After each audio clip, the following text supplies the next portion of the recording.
right. Well, hello, everybody. We are here with our last episode of the season, and we have a special guest, Jirhe Love. So if you want to introduce yourself. Hello, everyone. Definitely, big thanks to you guys for having me. I appreciate, you all making the time for me to join the platform. Matt and I, we go way back. He actually was once upon a time, I was a young kid, playing football at Gonzaga College High School in DC. That's where I was born and raised. I was a Let's guy go. who, suffered from a lot of injuries, a lot of hip injuries, hip flexor injuries, and Matt stepped in a critical point in my life where I'd say pretty down bad. But he was someone who was in my corner, helped me out a bunch, and helped me go on to prep school after Gonzaga. I went to Fort Union Military Academy, and I went on and played football at Towson. Then I entered this crazy NIL landscape with transfer portal. Went on to play football at Boston College, and now I currently work at Athletes First, on the NIL side of things. And for the last year, I've been doing marketing there, but now I'm an agent at Athletes First, and it's been a great experience, been a great journey. Definitely learned a lot in the last 2 years just about the landscape, and I'm, like I said, really excited to be here and just chat with you guys a little bit. Awesome. Yeah, well, we appreciate it so much. Thank you. And some could say Definitely. he inspired my brand. Oh my goodness, Ah. far too kind, far too kind. Getting into this whole like NIL landscape, obviously NIL has completely changed the game, and what it means to be a student athlete. I guess first with you, Jairi, and love to hear Kylan your take. For people who just don't understand NIL, what does it actually really look like today, and how much has college athletics changed since even you were done? Kylan, you gonna go first, or is it on me? Let's go, you. You go first. You're the expert.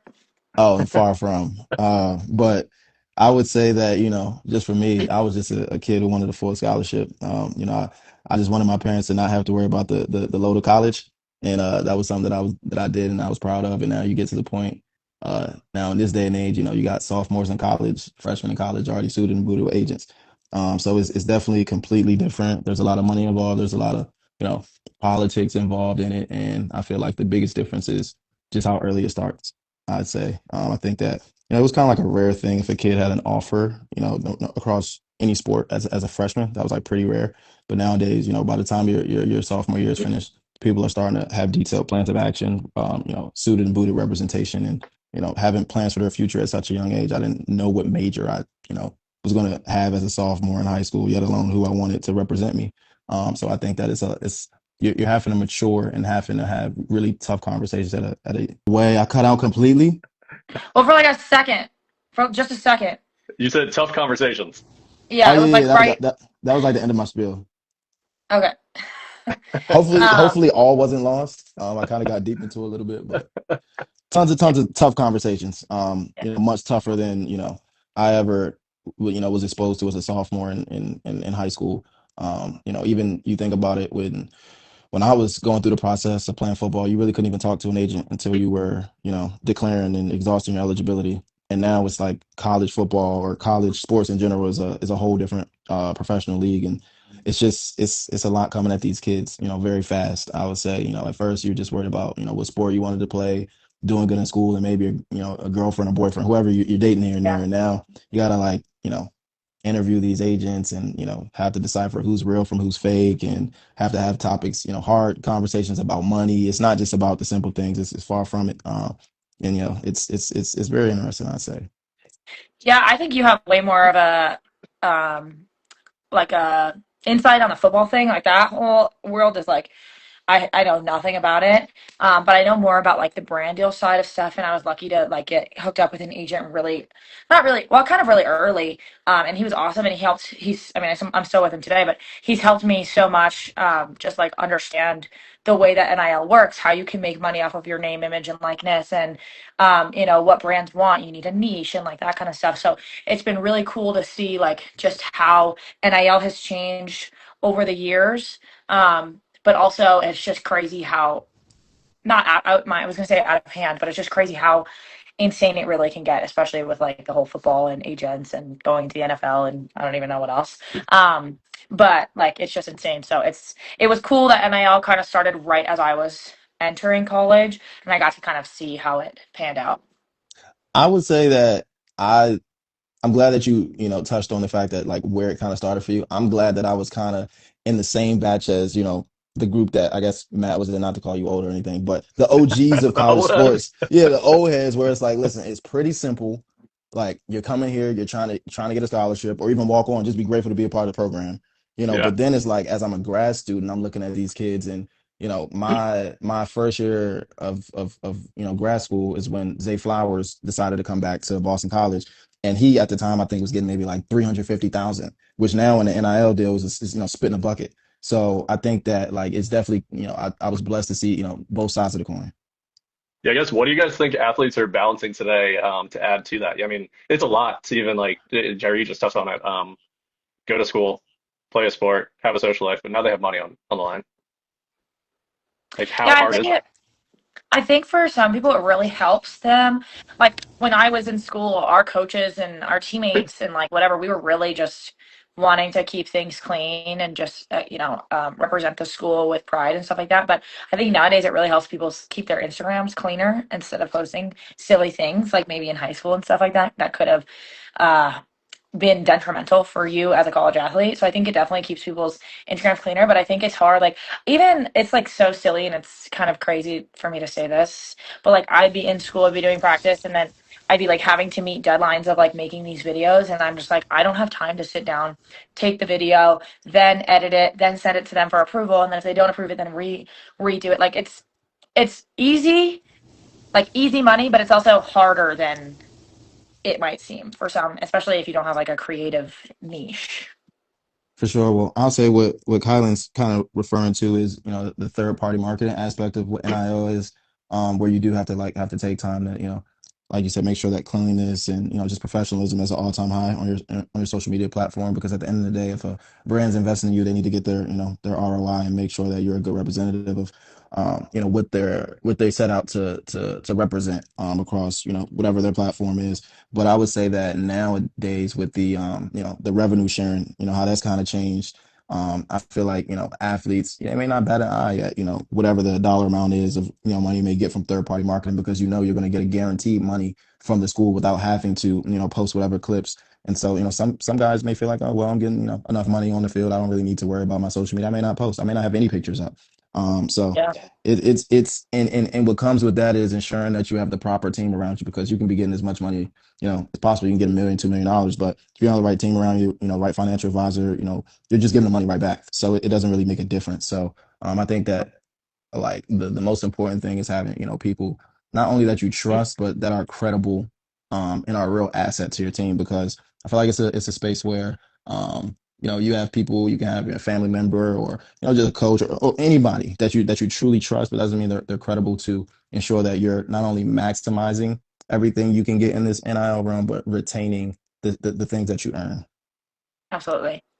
Yeah, again, I don't know anything about the football thing. I think it's crazy how you can get millions of dollars just to go play for a school or Hey, it's not just football though. It's football, it's no, basketball, I it's know. softball. Yeah, Livy, It's I know. it's all of it. Livy Dunn, Yeah, like Yeah, at yeah. the end of the day, a college Point. athlete is a high tier asset in this in our ecosystem now. which is crazy. Yeah. Um, do y'all think that athletes from that are just feeling more overwhelmed than people really realize? I mean, I guess, Kylan, what did it feel like for you? Um. So like, I feel like I'll put myself in a position as if like if I was a football or softball or basketball or whatever athlete. I mean, even gymnastics too. But um, like if I were going to a school and they were paying me money to come to that school because they really wanted me there to perform, I feel like I would have the world on my shoulders. Like I feel like it would be so much pressure. I would have to perform well. I'd have to do well in school. Like I feel like that would add so much pressure to my experience. And I don't know if I would have loved that because I'm like, oh my gosh, this school's paying me money and now I have to really perform well. And if I don't, like what can happen? But I did find like when I was in like in the other aspect of like posting videos for content and like brands and stuff, it was stressful only because it was more like I didn't ever feel like I had the most creative niche or like just I'm not really creative at all. So I would like try my best on the videos, but like then you'd see these social media influencers with like the greatest editing skills and like the coolest like things and I'm just like, oh gosh, like I don't really know how to do that. And so like they want me to post for them and like do these things, but I feel like I'm not doing them enough justice. So I think there's kind of like two sides to the sword, but I feel like for sure if I were getting paid a certain amount of money to go to a school, it would just it might make me crumble more than it would make me perform well. I think those are incredible points. And to that point, I'll say, I mean, I agree wholeheartedly.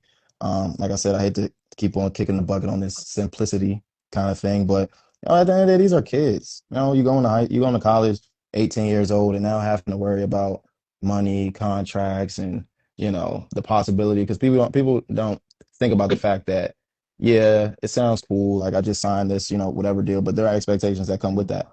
And as easy as they, signed you, you can be dropped. Now, I mean, not if you have good representation, but if you have, a good solid team around you, then, those contracts will be bulletproofed and, you'll be protected. But, oftentimes that's not the case. But I definitely, I don't know how I would have, survived in the modern college athlete era. Like I said, I was a guy who was, pretty simple. But now when you add all these different components of having to have a real team, making sure your money's clear, making sure that, this person isn't around you for, any reason except for you just being yourself and being a tremendous athlete, it just adds a lot on the mental. And then even when you're talking about like having trusted people in your corner, like I know, when I was a college athlete, it would be nothing for me to go ahead and call Matt and, just give an honest answer and him be, an honest ear. But now you have like these high school and college kids where, you got entire alumni bases calling them. Everyone is giving them advice. Everyone is telling them what to do. Or you got to watch out for this. And it just kind of becomes like fluff, like in one ear, out the other. Kind of like if your mom is, telling you this, all the time. You're just hearing stuff all the time.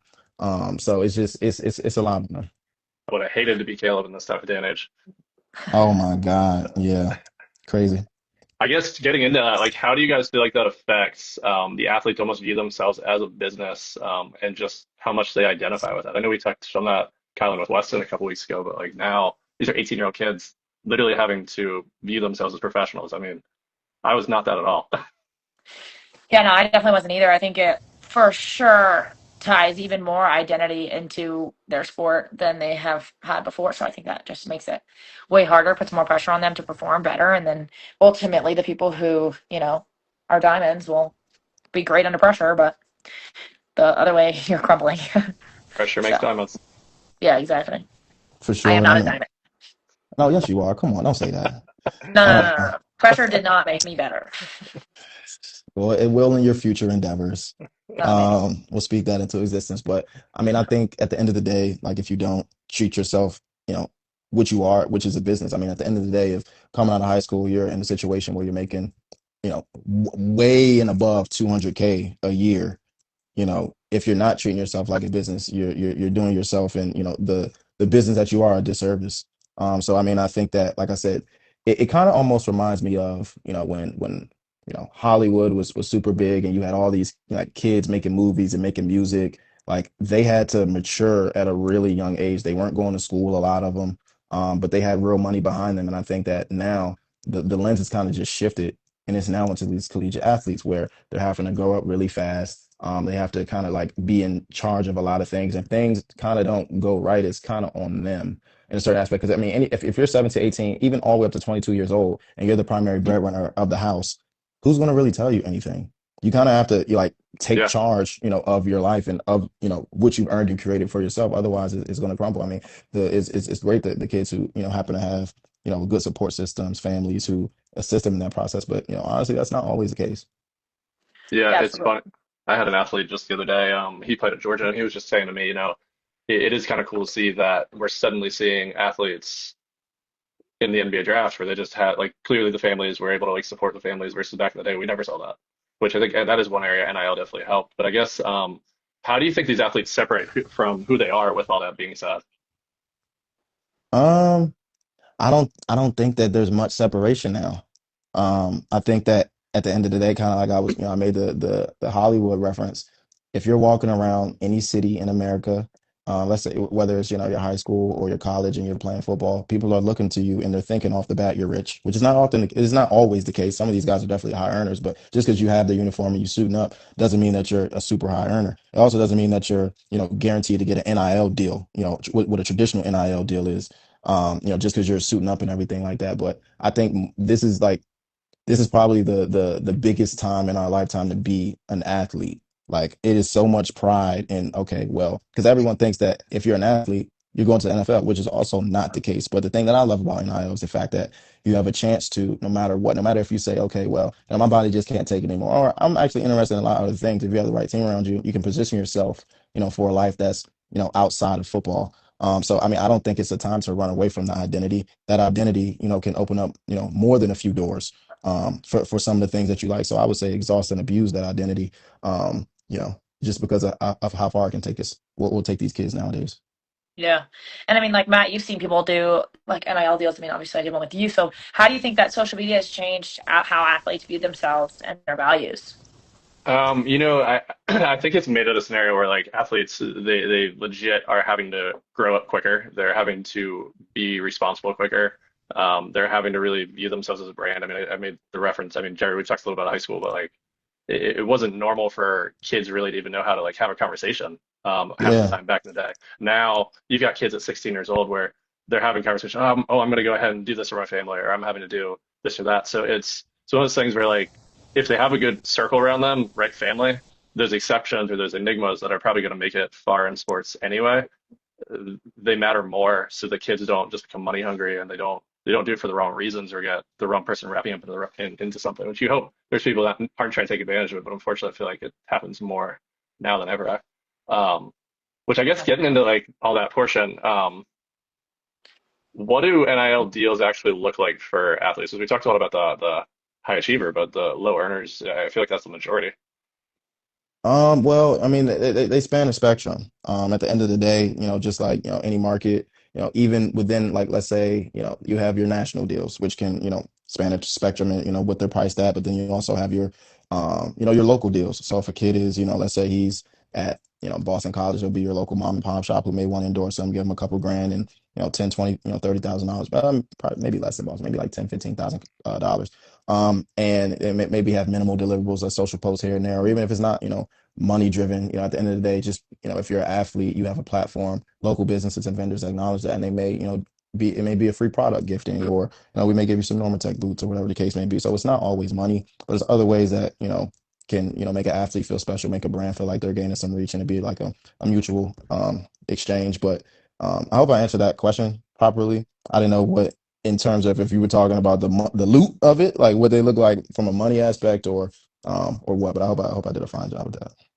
No, Yeah, and I mean, I think it's like a lot of like that was like the biggest thing with me when NIL was first starting and I was in college. It was like the only people getting deals were the people with, over 30, 40,000, 40,000 followers on Instagram or had a platform already and whatever. And so I think it's important to know that like NIL, while it is for everyone, there are only certain people who are benefiting from it because you don't have the platform or because you're not like this great, awesome athlete, like the best athlete the school has ever gotten. And so they want to like pay you to come there. Right. So I think that it's harder for some people to get deals over others for But sure. also, I do want to say that it is a big misconception that just because you play any sport that you're just going to get a deal. At this point, social media is out of Yeah. control. You have the WNBA, you have women's basketball, you have all these sports, all these kids fighting for, you know, this pot of money that isn't as big as we think it is. You know what I mean? And Right. also, when you get into, let's say, I mean, I hate to keep talking about football, but that's just, you know, totally that's not. my wheelhouse. But it's like you can be, you know, a starting, you know, defensive tackle in the NFL and have no marketing deals. You can Yeah. be, it just because positions matter. You can be like a quarterback at a, you know, a low tier power four school and get a bunch of deals and be a, you know, a high grade, you know, interior offensive lineman at a, you know, at a major school and get nothing. It's just, you know, the positioning of it all matters. Quarterbacks are always going to get paid. Running backs, you know, get paid. Receivers are going to get paid. Your kicker may not get as much money. You know what I mean? Like that's just what it Yeah. is. You know, so I mean, all of that matters. The position you play matter. The market that you're in matters. And all of that, I think, you know, is very important when identifying where you may go to school, or, you know, whatever the case. I guess Yeah. what makes those small deals worth it? It depends on the family. If you want some notoriety, if you want you know, some love on Instagram, you know, it may be worth your time. But then if you're someone who's a, like you said, a high earner, you're getting upwards of $1 million a year. I may not be inclined to want to do, you know, a little like you know, a deal with a chip brand that may give me 10, 15, $20,000. It may not be worth my time. So it just depends Yeah. on the athlete and where they are. Yeah. It also depends on your socials. And I think like huge like way to build your brand and build to show other brands that like, hey, you can post and you've done it before and whatever, is doing the small deals where you just get a free piece of product or whatever and making a video that's well made and everything. Or else, I mean, you have to start somewhere, right? And I think for a lot of people who don't, get to earn millions of dollars a year or even thousands of dollars a year, you have to start there and you have to show brands that you're worth it and you're willing to place these things on your social media and you want to support, certain brands and stuff like that. So I think the smaller deals are where a lot of athletes have to start for sure. Yeah. Yeah, I guess if you guys were to give like advice to like one incoming athlete coming into it for freshman year, even senior in high school now, I guess, in certain states, what would be that biggest piece of advice? I would say that everyone's a prospect. Everyone, you never know where they're going to land. So treat everyone as if, it's a relationship that you're going to leverage 30 years from now. Because if you treat someone like trash because of the fact that they may not be able to directly, like right now, at this moment, put money in your pocket or have opportunity that you see as fruitful, you never know how things will circle back. Especially, I say that especially now because I know it can probably get exhausting for athletes always having someone in their ear or always having someone, trying to give them a nugget of advice. But always take the time to hear someone out. Always take the time to show up for people. Be a man of your word. I know I'm kind of like rambling. You said one piece of advice, but treat everyone is a prospect. Everyone is a prospect. Every conversation is an interview, and put your best foot forward. What you meant to Yeah, say I is be love a that man for advice. others. You said what? Be a man for others. Oh God, yeah, there we go. Callum, that's our high school slogan. Oh, nice. Always. Yeah. What I was to say is just that I love that advice, and I think for me, going into college, it's very scary. You know that there's these opportunities, but put your best foot forward with any opportunity you get. Don't close yourself off. Kind of like what Jirhe said. Don't close yourself off to an opportunity just because it's not money yet. Because one day it will be money. And like I said earlier, everybody's gonna start somewhere, right? So build your brand, find a niche, find something you're passionate about, and go from there.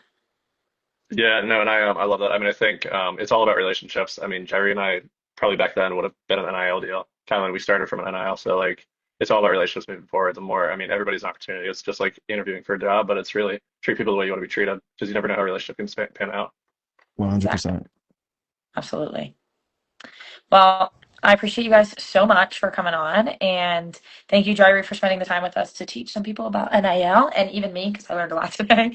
Um, and Matt, thanks again for doing this podcast with me. This is the last this is the last episode of season 2, so some big things coming on the way for season 3. But Definitely. I appreciate you all for having me. And, hopefully I can, join again in season 3. Looking forward to it. yeah, we would love it. All right, thank you so much, guys. All right. Thank y'all. Bye.